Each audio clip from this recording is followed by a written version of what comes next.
Hi, I'm Ali. I'm one of the physios from treatmyachilles.com. Today I'd like to talk to you about different muscles that we use when we're running as a sport, but also running inclusive of other sports, so other sports that you would use running in, like racket sports or ball sports. These muscles are important because they all work together to create the force and the power that we need to run, and therefore we need to think about all of these when we are rehabilitating an injury such as an Achilles tendinopathy.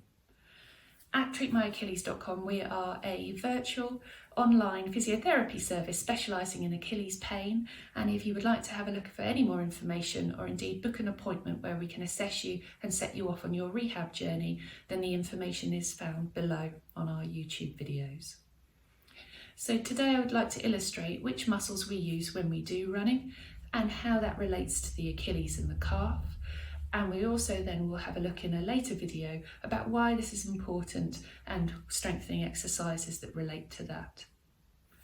So when we run with different phases. We run with a phase where our leg is on the floor, and that's the loading phase. And we run with a phase where our leg is in the air and stepping forward to move again, and that is called the swing phase. If we think about our Achilles at the moment, our Achilles attaches into our heel and it's made up from the two calf muscles, the gastrocnemius and the soleus, which I hope is on a picture that you can see now. These calf muscles come down and they attach into that Achilles tendon and they come into your heel. When you are in that loading phase, that Achilles tendon acts a bit like a spring. It recoils and collects all the energy to be able to be released and push you off to take that step forwards. So therefore it's important to look at how robust that calf and Achilles complex is with how it can manage strength, how many reps it can manage, and what symptoms you get during and for 24 hours after doing activity. And that is one of the main treatments for an Achilles tendinopathy. But the calf doesn't work alone when we're running and in that loading phase and the pushing off. It works in conjunction with other muscles. I'm going to show you those now. So if we're thinking about a loading phase, the loading phase, if I just adjust this so you can see my feet, is when you take a step forward and your foot is planted to the ground.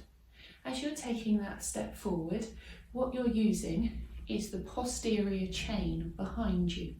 So that's your glute muscles at the back, and it's also your calf muscles and a lot of your quads muscles on the front. Once you've done that phase to push off, we get that recoil that we talked about, that elastic movement to push you off, a little bit of hamstring work as well. As we do that phase, we then have our swing through. So we've taken our step forward and our leg is now coming forwards. And here we start to use more of the hamstrings at the back and a bit of glutes to slow our leg down and control that movement as we take a step forward. And that doesn't matter whether we then land more on our heel, our midfoot, or our forefoot. We still use those same muscles in that deceleration phase. When we're sprinting or running, so going at a faster speed, we tend to then have a little bit more emphasis on those hamstrings and also the hip flexors, which are right on the front of your hip here as you swing through. So if you are a sprinter or do a sport that involves sprinting, we would then be interested to have a look at what's going on with those hip flexors and those hamstrings. But we'd look at it more from a power perspective. So what I mean by that is, can you create a force? Can you contract that muscle with good quality high speed to create enough force for you to do your sport and to sprint? Thank you very much for listening to this, and if you would like to then listen to the second part, we go through why it is important to think about strengthening if you're doing any sports related to running for all of those different muscle groups.